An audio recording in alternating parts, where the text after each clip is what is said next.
Hello my lovelies, it is time for round 25 of Have I Read It? So stay tuned.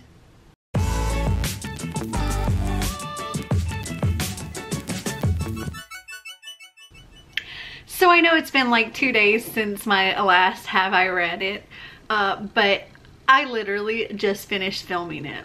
And if you watched that one, you know that Goodreads had some issues during that, and there's still issues. I can't get Goodreads to load. I've asked other people. Nobody can get Goodreads to load. So hopefully I don't have to look up too much stuff, and I will have to do my best guess on have I read this or not, because some of them, it's been a long time since I've read it. So if you're new here, welcome. This is one of my many ways that I pick my TBR for the month, and you get to have a say. So I go through and I react to one of my old hauls. Today I'll be reacting to my book outlet February haul from 2028. Wait, no. From 2018. I always react to a haul that's over 3 years old, and I tell you what I've read, what I haven't read, what I've unhauled. And from the books that I haven't read, that I haven't unhauled, you get to vote on which books that I will be reading that month. And depending on how many books I haven't read will determine how many of the top voted books that I have to select. So if there are 10 or less that I haven't read, then I only have to pick the #1 voted book. If there's like 11 to 20, then I have to pick the top 2 voted, and so on and so on.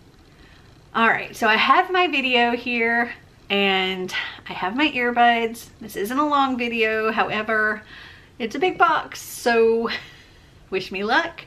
Hopefully I've read quite a bit. Let's see. Hey guys, welcome to my channel. So today I'm gonna do my book outlet haul for February, so stay tuned. Okay, so I haven't opened this yet. I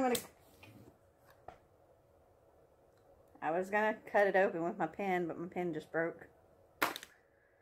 Time for the pencil.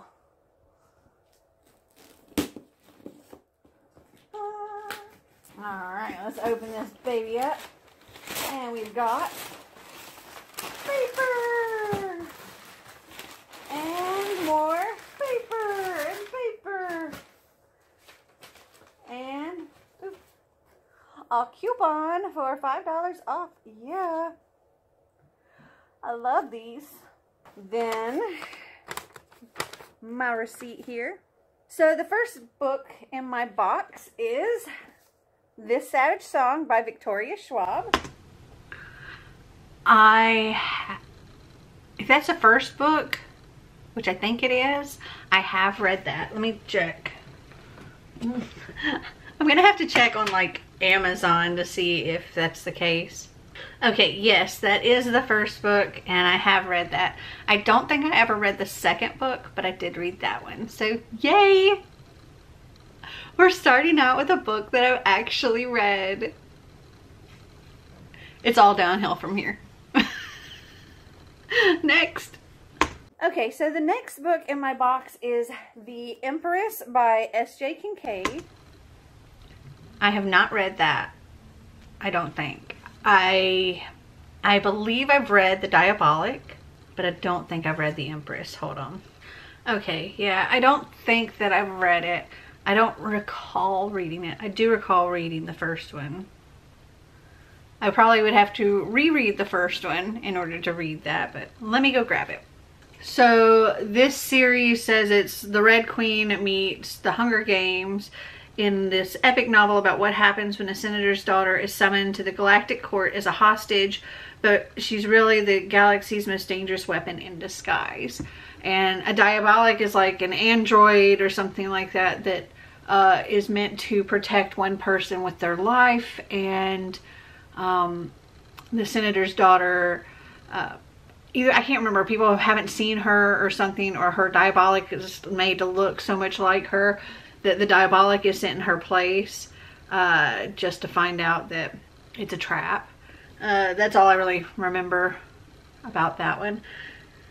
So yes, if you want me to read this, vote the Empress. All right, next up.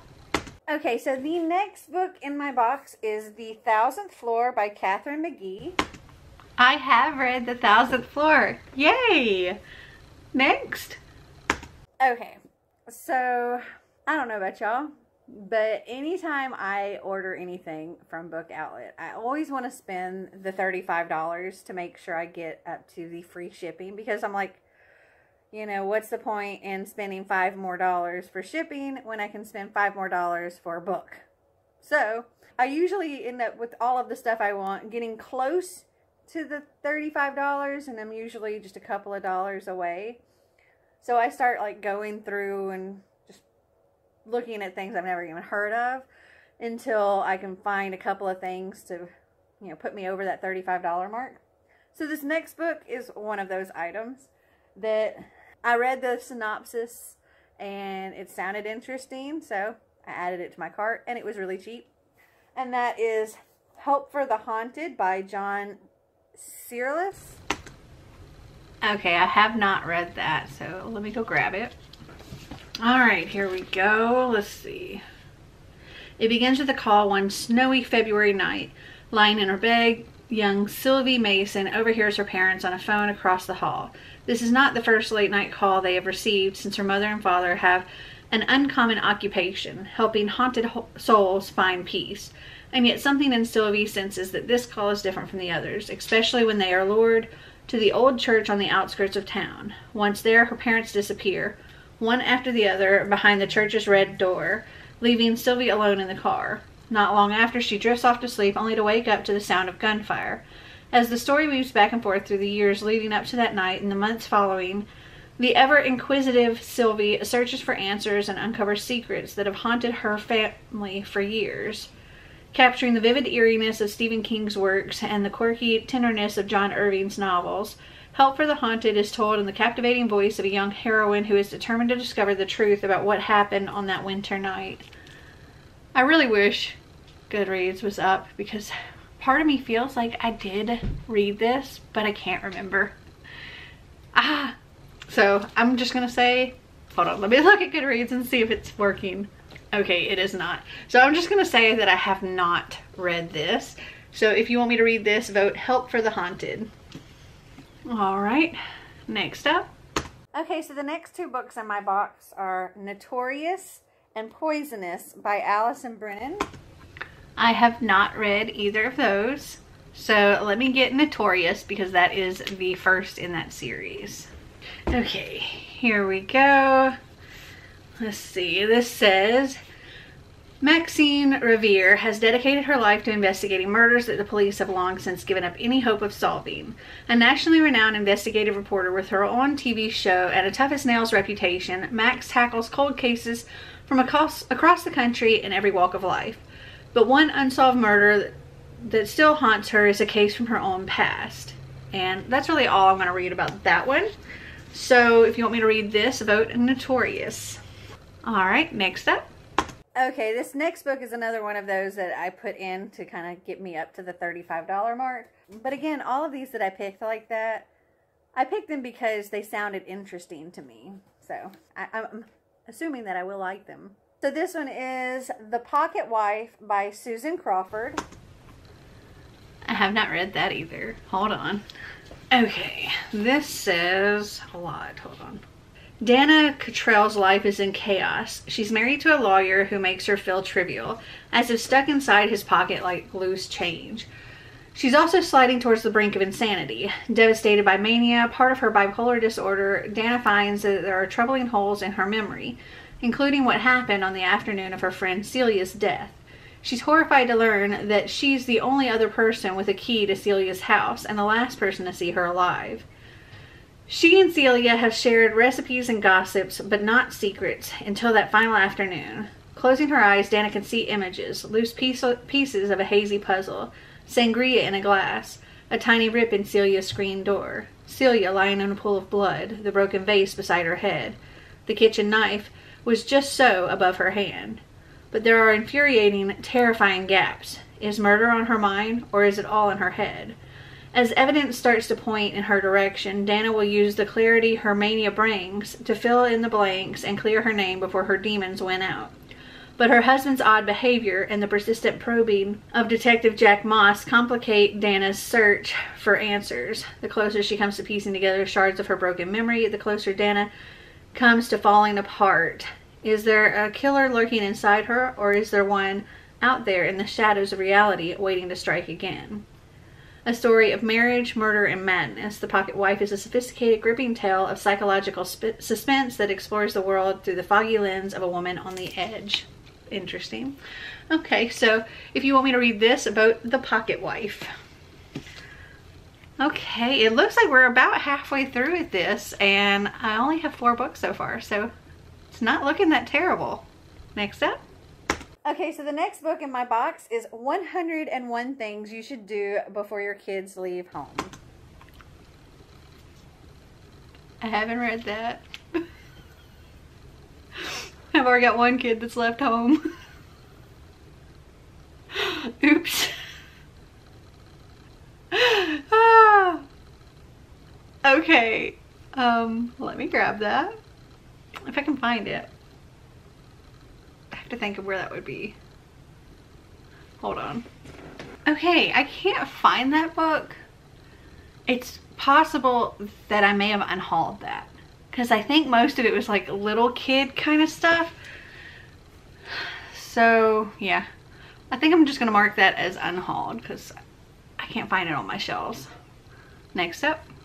Okay, so for this next book, I actually thought I had ordered it back in, I can't remember if it was Black Friday or Boxing Day. I had ordered what I thought was the entire trilogy during the sale, but I think one of them sold out or something, and so I didn't get it. And so I ended up with the first 2 books, but not the 3rd book, and so I got the 3rd book, which is Maids of Wonder. Okay, I have not read any of the, I think it's called the Maids of Honor or something like that series. So let me grab the first book. Okay, here is the first book. This is called Maid of Secrets, and it's about these women who are like a secret society of protectors for the queen. And the main character, Meg Fellows, she makes her living picking pockets until she steals from the wrong nobleman, and instead of getting put in prison, she becomes this spy and protector of the queen. So if you want me to read this, vote Maid of Secrets. All right, we're up to 6. Next up. Okay, so this was another book that I added to get me up to the $35. And that is Touched by Cyan Balog. I haven't read that. Hold on. Okay, I can't find that one on my shelves. I thought I still had it, but I guess I unhauled that one. So just gonna mark that as unhauled. Next up. Okay, so this next book was actually recommended to me by one of you wonderful people, and I wonder if I can find it. So I just found who it was that recommended it to me. They had watched my Boxing Day Part 1 and recommended it through a comment there, and that was Nightmare Plush Trap. So thank you, and I listened to your advice, and I got Drink Slay Love by Sarah Beth Durst. I DNF'd that book. I started reading it, and I did not like it, and I DNF'd it, and I have unhauled that book. It's gone. Next. Okay, and then the last book in my box is The Turncoat's Gambit by Andrea Krimmer. Let me check, but I don't think that's the first book in the series. I'm still having to search all of this stuff on Amazon because Goodreads is still not working. Okay, so that is book 3. Let me see. I think, yes, The Inventor's Secret is book 1. So let me find that. All right, here we go. This says, the tables have turned. In a world where Britannia rules the colonies with an iron fist and revolutionaries are hanged for treason, a group of rebels risk everything to fight against a future that could kill them all. Okay, so if you want me to read this, vote The Inventor's Secret. And I also said that that was the last book in the box. So we only have 6 books here. Wow. Okay, so I only have to read the #1 voted book. Woohoo! So comment down below which book or books that you would like me to read. You can vote for as many books as you like, but I will only be selecting the #1 voted book. Oh my goodness. I'm excited. I need an easier time to give me a chance to catch up on some things. So I hope you guys enjoyed this video. If you did, give me a big thumbs up. If you'd like to see more videos like this, click that subscribe button down below. And until next time, remember to always be completely you. Bye.